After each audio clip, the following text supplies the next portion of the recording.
में रहती थी। ममता दूसरों के घरों में खाना बनाने का काम किया करती थी, जिससे घर का गुजारा होता था। एक दिन ममता लोकेश से कहती है, लोकेश बेटा, जा भानु भैया की दुकान से घर का राशन ले आ। अगर वो पैसे मांगे तो कह देना कि पैसे अगले महीने दे देंगे। ठीक है माँ, मैं अभी राशन ले आता हूँ। लोकेश भानु की दुकान पर राशन लेने पहुंच जाता है। वो भानु से कहता है, भानु भैया, माँ ने राशन मंगाया है। उन्होंने कहा है कि पैसे अगले महीने दे देंगे। तुमने मुझे क्या समझ रखा है, जो मुंह उठाए उधार लेने चले आते हो यहाँ? अरे उधार की वजह से मेरी दुकान बंद होने की कगार पे है। अभी तुमने पहले के पैसे दिए नहीं है और उधार लेने चले आए। देखो भाई, मैं उधार का कोई सामान नहीं दे सकता। भानु दुकानदार की ये बात सुनकर लोकेश अपने घर की ओर चल पड़ता है और वो सोचने लगता है, मैं कितना अभागा हूँ, जो 2 वक्त के खाने के लिए पैसे नहीं जुटा सकता। माँ किस तरह दूसरों के घरों में काम करती है। अब मुझसे उनका दुख देखा नहीं जाता। बेचारी कब तक दूसरों का काम करती रहेंगी। मुझे कोई काम जरूर करना होगा। शायद अब वक्त आ गया है कि मुझे अपनी जिम्मेदारी संभालनी होगी, ताकि मैं अपनी माँ को इस स्थिति से निकाल सकूं और उनकी जिंदगी में थोड़ी खुशियाँ ला सकूं। लोकेश ये सोच ही रहा था, तभी उसकी नजर एक ऋषिवर पर पड़ी। ऋषिवर ने लोकेश को अपने पास बुलाया और बोले, क्यों उदास हो प्यारे बेटे? तुम्हें देखकर ऐसा लगता है जैसे तुम किसी बड़ी समस्या से जूझ रहे हो। ऋषिवर, मैं एक गरीब लड़का हूँ। मेरे पास कुछ नहीं है, सिर्फ एक सपना है कि एक दिन मैं अपनी माँ की मदद कर सकूं। वो दूसरों के घरों में जाकर काम करती है, फिर भी उन्हें इतने पैसे नहीं मिलते जिससे पूरे महीने का गुजारा हो जाए। मुझे तो समझ में नहीं आ रहा कि मैं क्या करूं। मेरी जिंदगी में आगे क्या होगा? तुम्हारे मन में जो सपना है वो एक दिन जरूर पूरा होगा बेटा। तुम बड़े तकदीर वाले हो। तुम्हारा भाग्य बहुत उज्जवल है। बहुत ही जल्दी ऐसा वक्त आएगा जब हर किसी की जुबान पर सिर्फ तुम्हारा नाम होगा। लेकिन मैं तो केवल एक साधारण सा लड़का हूँ। मेरे पास तो साधन भी नहीं है और ना ही मैं कोई राजा हूँ। फिर हर किसी की जुबान पर मेरा नाम क्यों होगा स्वामी? मैं समझ नहीं पा रहा हूँ कि आप क्या कहना चाहते हैं। इस संसार में हर एक व्यक्ति की कहानी अनोखी होती है और तुम्हारी कहानी अभी शुरू हुई है। इतना कहकर ऋषिवर वहाँ से चले जाते हैं। लोकेश को उनकी कोई भी बात समझ नहीं आती है और फिर लोकेश भी अपने घर चला जाता है। बेटा, तू खाली हाथ क्यों चला आया? मैंने तो तुझे घर का राशन लेने भेजा था। माँ, भानु भैया ने उधार राशन देने के लिए मना कर दिया है। वो कह रहे थे कि मैं तुम्हें और उधारी नहीं दे सकता। तुम्हारे ऊपर पहले के ही बहुत पैसे हैं। कोई बात नहीं बेटा, मैं आज मालकिन से पैसे लेकर आऊंगी। तू भानु का हिसाब कराना। जा तू खाना खा ले। माँ, मैं खाना बाद में खाऊंगा। आप पहले मुझे एक बात बताओ। जब मैं रास्ते में आ रहा था तो मुझे एक ऋषिवर मिले थे। वो कह रहे थे कि मैं बहुत तकदीर वाला हूँ। कुछ ही दिनों में हर किसी की जुबान पर मेरा ही नाम होगा। मैं तो उनकी बात समझ ही नहीं पाया। अगर तुम्हें कुछ समझ में आया तो तुम मुझे बताओ माँ। क्या सच में उन्होंने ऐसा कहा? हाँ माँ, उन्होंने ऐसा ही कहा। बेटा, जब तेरा जन्म हुआ था तब भी एक ऋषि ने मुझसे कहा था कि ये तेरा बेटा बहुत भाग्यशाली है, बड़ा होकर ये राजकुमार बनेगा। लेकिन मैंने उनकी बात पर कुछ ध्यान नहीं दिया था। माँ, ये सब फिजूल की बातें हैं। भला एक गरीब माँ का बेटा राजकुमार कैसे बन सकता है? राजकुमार तो राजा का बेटा बनता है। तुम सही कहते हो लोकेश, लेकिन कभी कभी ये भविष्यवाणी सच भी हो जाती है। मैंने खुद अपनी आंखों से भविष्यवाणियों को सच होते हुए देखा है। हमारे गांव में सुनीता नाम की एक औरत ने एक बेटी और बेटे को जन्म दिया था। उन बच्चों की खुशी में उस औरत के पति महेंद्र ने आसपास के सभी गांवों में दावत की थी। वो औरत भविष्यवाणी में बहुत विश्वास करती थी, इसलिए उसने अपने बच्चों का भविष्य पूछने के लिए एक ऋषि को बुलाया। उस ऋषि ने उससे कहा, मैं तुम्हें इन बच्चों का भविष्य नहीं बता सकता और तुम्हारे लिए भी यही बेहतर होगा कि तुम कभी भी इन बच्चों का भविष्य जानने की कोशिश मत करना, वरना तुम्हारा ये खुशहाल जीवन पल भर में दुख में बदल जाएगा। लेकिन ऋषिवर, ऐसा क्या है इन बच्चों के भविष्य में जो आप हमें बताना नहीं चाहते? हमने तो ऐसा कोई पाप नहीं किया है जिसकी सजा इन बच्चों को मिले। कितनी दुआओं के बाद ईश्वर ने हमें ये 2 जुड़वा बच्चे दिए हैं। कृपया करके आप मुझे बताएं, इन बच्चों के भविष्य में क्या लिखा है? ठीक है, अगर तुम अपने बच्चों का भविष्य जानना चाहती हो तो सुनो। तुम्हारा ये बेटा बड़ा होकर अपनी जुड़वा बहन से शादी करेगा। ऋषि की ये बात सुनकर सुनीता के होश उड़ गए।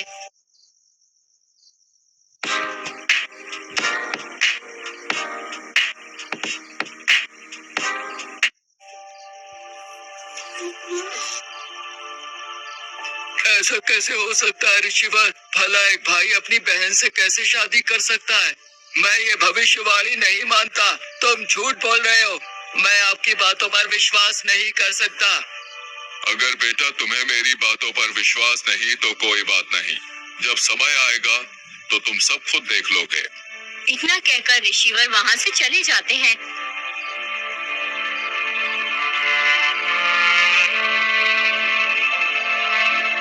फिर सुनीता अपने पति से कहती है, नहीं, ये तो असंभव है। मेरे बच्चे आपस में विवाह नहीं कर सकते। चाहे कुछ भी हो जाए, मैं ऐसा नहीं होने दूंगी। मुझे अपनी बेटी को मरवा देना चाहिए, तभी ये भविष्यवाणी गलत साबित होगी। तुम ये क्या बेहुदा बात कर रही हो? उस आदमी की बातों में आकर तुम इस मासूम की जान लेना चाहती हो? कितने वर्षों बाद ईश्वर ने हमें औलाद का सुख दिया और तुम कह रही हो कि हम इस मासूम बच्ची को मरवा दें? मैं ऐसा नहीं करना चाहती, लेकिन हमें इन भविष्यवाणियों को हल्के में नहीं लेना चाहिए, क्योंकि ये भविष्यवाणियाँ मेरे जीवन में एक महत्वपूर्ण भूमिका निभाती आई है। कई बार ऐसा हुआ है, जब मैंने इनकी अनदेखी की है तो मुझे इसका नुकसान उठाना पड़ा। हमें इन भविष्यवाणियों को गंभीरता से लेना चाहिए, क्योंकि ये सिर्फ शब्द नहीं है, बल्कि हमारे भविष्य के संकेत हैं। इसलिए इस भविष्यवाणी को नजरअंदाज करना हमारे लिए सही नहीं होगा। देखो सुनीता, हमें समझदारी से सोच समझकर ही कोई कदम उठाना चाहिए। बताओ, अब हमें क्या करना होगा? तुम इस बच्चे को कहीं दूर ले जाकर मार दो। हमें ना चाहते हुए भी ऐसा करना ही होगा। इसी में हमारी भलाई है। अगर भविष्यवाणी सच हो गई तो अनर्थ हो जाएगा। ठीक है, जो आज तक किसी ने नहीं किया वो मैं करूँगा। अपने ही हाथों से अपनी बच्ची की जान लूंगा। तुम इस बच्ची को किसी कपड़े में लपेट दो, जिससे मुझ पर किसी को शक ना हो।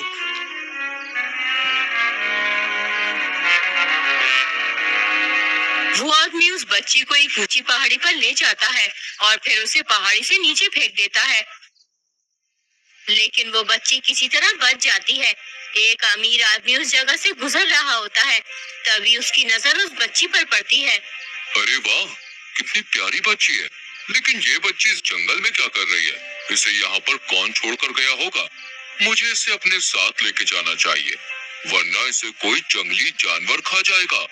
वो अमीर आदमी उस बच्ची को अपने घर ले जाता है। अरे कहाँ हो भाग्यवान, जरा जल्दी इधर आओ। ये देखो मेरे साथ कौन आया है। अरे ये किसका बच्चा उठा लाए हैं आप? मैं क्या तुम्हें कोई बच्चा उठाने वाला दिखाई देता हूँ? अरे नहीं, मेरा मतलब वो नहीं जो आप समझ रहे हैं। मेरे कहने का मतलब ये है कि तुम्हें ये बच्चा कहाँ से मिला? ये नन्ही परी मुझे पहाड़ियों वाले जंगल में मिली है। पता नहीं इसे वहाँ पर कौन छोड़ के गया था। मुझे इस बच्ची पर दया आई और मैं उसे उठा के ले आया। ये तुमने बहुत अच्छा किया, जिस बच्ची को अपने साथ ले आए। देखो ये बच्ची कितनी सुंदर है, देखने में बिल्कुल चांद का टुकड़ा लग रही है। आज से ये बच्ची हमारे परिवार का हिस्सा है। हम इसे भी अपने बेटे सुहान की तरह ही पालेंगे। अब से हमारे एक नहीं बल्कि 2 बच्चे हैं। यूं ही कई वर्ष बीत जाते हैं। अब वो दोनों भाई बहन बड़े हो चुके होते हैं। अपने बेटे को जवान होता देख सुनीता और उसका पति बहुत खुश होते हैं कि भविष्यवाणी गलत साबित हुई, लेकिन होना तो वही था जो तकदीर में लिखा था।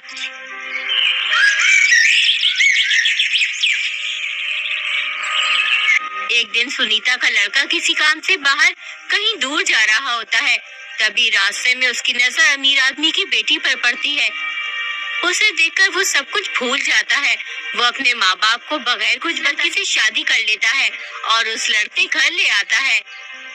माँ, मैंने इस लड़की से शादी कर ली है। ये सेठ अमीर चंद की बेटी है। बेटा, तुझे शादी करने की इतनी भी जल्दी क्या थी? एक बार हमसे पूछ तो लेता। आखिर हम तेरे माता पिता हैं। हमने तुझे पाल पोस कर इतना बड़ा किया है, इसलिए हमारा भी हक बनता है कि तेरे सुख दुख में साथ रहे। अरे भाग्यवान, तुम भी ये क्या बात लेकर बैठ गई हो? अरे हमें तो खुश होना चाहिए। हमारे बेटे की खुशी में ही तो हमारी खुशी है। बेटी, तुम बहुत दूर से चल के आई हो, जाओ थोड़ा आराम कर लो। बेटी, तुम कितने भाई बहन हो? सासू जी, हम 2 भाई बहन हैं, लेकिन मैं सेठ अमीर चंद की सगी बेटी नहीं हूँ। मैं तो उन्हें पहाड़ी के पास मिली थी, लेकिन उन्होंने मुझे कभी माँ पापा की कमी महसूस नहीं होने दी। अपने बेटे की बहू के मुंह से ये बात सुनकर सुनीता सब समझ जाती है कि ये लड़की हमारी बेटी है। वो इस बात को अपने पति महेंद्र को भी बताती है कि भविष्यवाणी सच साबित हुई। ये बात किसी तरह सुनीता के बेटे को भी पता चल जाती है कि जिस लड़की से उसने शादी की है वो उसकी सगी बहन है, इसलिए वो अपनी जान ले लेता है और फिर वो लड़की भी मर जाती है। ये तो बहुत बुरा हुआ। इस बात को सुनकर मुझे पूरा विश्वास हो गया कि भविष्यवाणियां सच होती हैं। हमें इन्हें हल्के में नहीं लेना चाहिए। हाँ बेटा, मैं तुझे यही समझा रही थी कि इन भविष्यवाणियों को झूठ समझने की कोशिश मत करना। इसका मतलब वो ऋषिवर सच कह रहे थे कि मेरे मन में जो सपना है वो एक दिन जरूर पूरा होगा और बहुत जल्दी मेरा भाग्य उज्जवल होगा। उसके बाद हर किसी की जुबान पर सिर्फ मेरा नाम होगा। जिस राज्य में लोकेश रहता था उस राज्य का राजा सूरजमहल बहुत ही शांति प्रिय और दयालु था। उसके शासन में सभी खुश रहते थे। प्रजा भी राजा को बेहद पसंद करती थी। हर कोई गर्व महसूस करता था कि वे ऐसे राज्य में रहते हैं जहां एक शांति प्रिय और समझदार राजा शासन कर रहा है। राजा के राज्य की सूचित व्यवस्था के पीछे जिस आदमी का हाथ था वो थे उनके सबसे प्रिय सलाहकार रघुवीर सिंह। रघुवीर सिंह के रहते राजा को कभी कोई दिक्कत महसूस नहीं हुई, लेकिन अचानक एक दिन रघुवीर सिंह की मृत्यु हो गई। इससे राजा को बहुत दुख हुआ। अब उनके प्रमुख सलाहकार का पद खाली पड़ा था।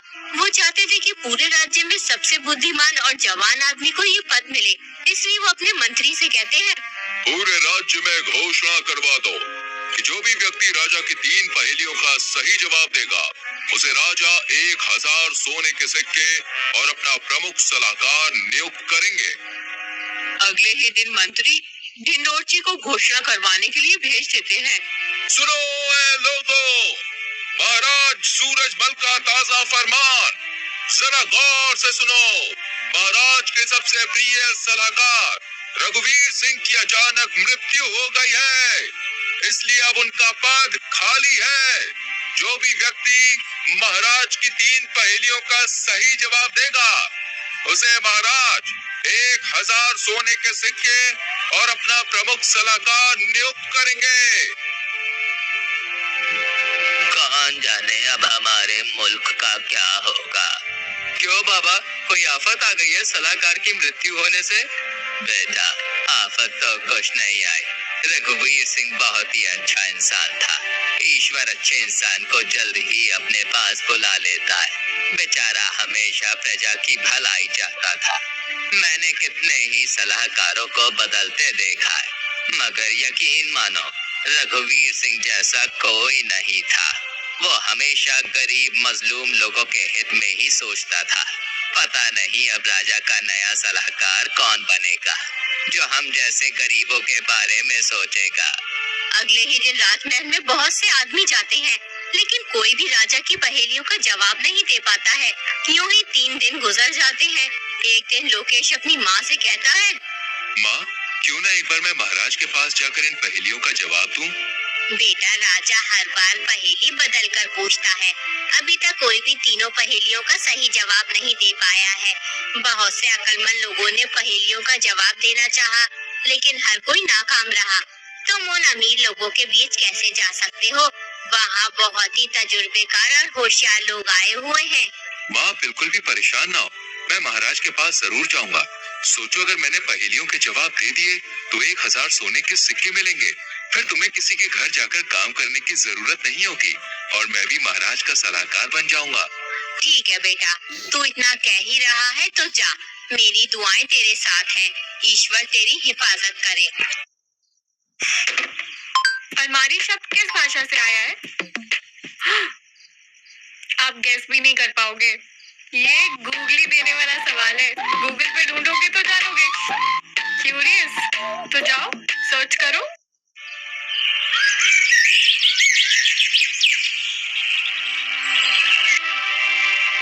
अगले दिन लोकेश राजमहल पहुंच जाता है। महाराज उससे पूछते हैं, तुम यहाँ किस लिए आए हो? महाराज, मैं यहाँ आपकी पहेलियों का जवाब देने आया हूँ। अभी तक कोई भी मेरी पहेलियों का जवाब दे नहीं पाया। तुम समझदार लगते हो, जवान भी हो, शायद तुम मेरी पहेलियों का जवाब दे सकते हो। जैसा कि तुम शर्त जानते ही हो, जो भी पहेलियों का सही जवाब देगा वो मेरा सलाहकार बनेगा और उसे इनाम में 1000 सोने के सिक्के दिए जाएंगे। ठीक है महाराज, मैं आपकी पहेलियों का जवाब देने के लिए तैयार हूँ। तो बताओ, तुम्हारे अनुसार सबसे बड़ा धन क्या है? महाराज, सबसे बड़ा धन संतोष है। जब मन शांत होता है तो इंसान सबसे अमीर होता है। बहुत खूब। अब दूसरे सवाल का जवाब दो। जीवन में सबसे बड़ा ज्ञान क्या है? महाराज, जीवन में सबसे बड़ा ज्ञान ये है कि खुद को जानना और समझना। जब हम अपने आप को पहचानते हैं तब हम दूसरों को भी समझ पाते हैं। सही उत्तर। अब तीसरा और आखिरी सवाल, सच्ची मित्रता का अर्थ क्या है? महाराज, सच्ची मित्रता वो है जब एक मित्र दूसरे की खुशियों में खुश और दुखों में दुखी होता है, बिना किसी स्वार्थ के। बहुत अच्छे, तुमने तीनों सवालों के सही जवाब दिए हैं। तुम वाकई में बुद्धिमान हो। आज से तुम मेरे सलाहकार हो। मंत्री, इसे 1000 सोने के सिक्के दे दिए जाए। कल से तुम अपना पद संभालोगे। लोकेश 1000 सोने के सिक्के लेकर अपने घर चला जाता है। लोकेश को देखकर ममता बहुत खुश होती है। वो लोकेश से कहती है, बेटा, जब से तू गया है तब से ही मैं तेरे लिए दुआ कर रही थी कि तू कामयाब हो, और ईश्वर ने मेरी दुआ सुन ली। अब हमारी सारी मुसीबतें दूर हो जाएंगी। हाँ माँ, अब तुम्हें किसी भी चीज की चिंता करने की जरूरत नहीं है। आज से तुम्हें दूसरों के घरों पे जाकर काम करने की भी कोई जरूरत नहीं है। बेटा, मेरी पूरी जिंदगी दुख और तकलीफों में कट गई। आज सालों बाद तूने मुझे ये खुशी दिखाई है। अगर आज तेरे पिताजी जिंदा होते तो बहुत खुश होते। पूरे राज्य में ये बात फैल जाती है कि ममता का बेटा राजा का सलाहकार बन गया है। सब बहुत खुश होते हैं क्योंकि लोकेश बहुत ही समझदार और नेक लड़का था। एक दिन लोकेश महल से अपने घर जा रहा होता है। तभी रास्ते में दो भाई एक घोड़ी के बच्चे के ऊपर झगड़ते हुए दिखाई देते हैं। लोकेश उनके पास जाकर बोला, आखिर तुम दोनों लड़ क्यों रहे हो? जिस आदमी को तुम मेरे सामने खड़ा देख रहे हो, ये मेरा बड़ा भाई है। ये एक नंबर का झगड़ालू इंसान है। ईश्वर इसे गारत करे। हमारे पिताजी जो भी छोड़कर मरे थे, हमने उसे आपस में बांट लिया। मेरे हिस्से में घोड़ी आई थी, उस घोड़ी ने एक बच्चा दिया। ये बेईमान इंसान उस घोड़ी के बच्चे को अपना बता रहा है। जरा आप इसे समझाइए। जब बच्चा मेरी घोड़ी ने दिया तो वो घोड़ी का बच्चा मेरा हुआ या इस बकबक का? ये नामुराद झूठ बोल रहा है। सालों से ये अपनी घोड़ी को मेरी जगह में बांधता हुआ आ रहा है और इसकी घोड़ी ने बच्चा मेरी जमीन पर दिया है, इसलिए वो घोड़ी का बच्चा मेरा हुआ। जो चीज जिसकी जमीन पर पैदा होती है वो उसी की हो जाती है। लोकेश समझ गया ये दोनों पागल हैं, इसलिए वो उनसे बोला, तुम्हारी समस्या तो बहुत गंभीर है। तुम्हें राजा के पास जाना चाहिए, वो ही तुम्हारा फैसला कर सकते हैं। तुम सही कह रहे हो, हमें राजा के पास जाना चाहिए, वरना ये झगड़ालू इंसान कुछ उल्टा सीधा न कर बैठे।